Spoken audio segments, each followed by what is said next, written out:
Mosul will get taken, and Raqqa will get taken also from ISIL, but I think it's the asymmetric warfare that we need to be worried about. Our jobs will become much more difficult, I think.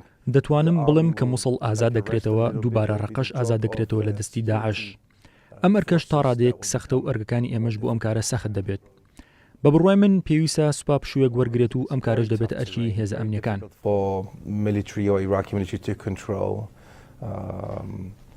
it's always been a tough place to control. So it's a place they know as well from Al-Qaeda days.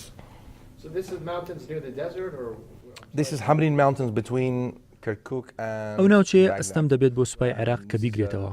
هەمیشە ژەو شوێنە وەها سەخت بووە تەنانەت لەو کاتەشەوە کە قاعیدەی تێدا بووە. ئەم ناوچەیە بەچێ حەمری ناسراوە کە دەکەوێتە نێوان کەرکووک و بەغداد. هاوکات زنجیرەچیایەکە کە دەڕواتەوە بۆ تکریت و دواتریش بۆ دیالە و سنووری ئێران. ناوچەیە کە دەتوانرێت لەم پارێزگایە و بۆ ئەو پارێزگایە گواستنەوەی تێدا بێت و بەبێ ئەوەی کە تێبینیش بکرێن. ئێمە ئاگادارین کە ئەوان چەند کەسانێکیان هەیە دەیانێت بیان نێرنە دەرەوە. لە ڕێگەی سەرچاو ئەمنیەکانمانەوە ئەوەشمان پێگەشتووە کە ئەوان هەوڵی یەکگرتنەوە دەدەن لە چەند شوێنێکی تردا.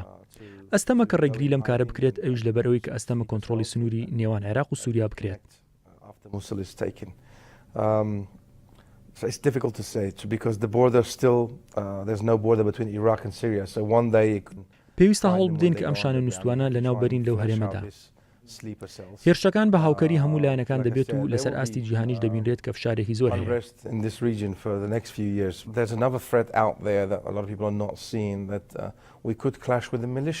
چەند شتێکی تر هەیە کە خەڵک هەستیان پێ ناکات ئەویش ڕوبەڕووبوونەوەی ئێمە لەگەڵ میلیشا شیعەکاندا کە بێتە جێ لە داهاتوودا ڕووبدات.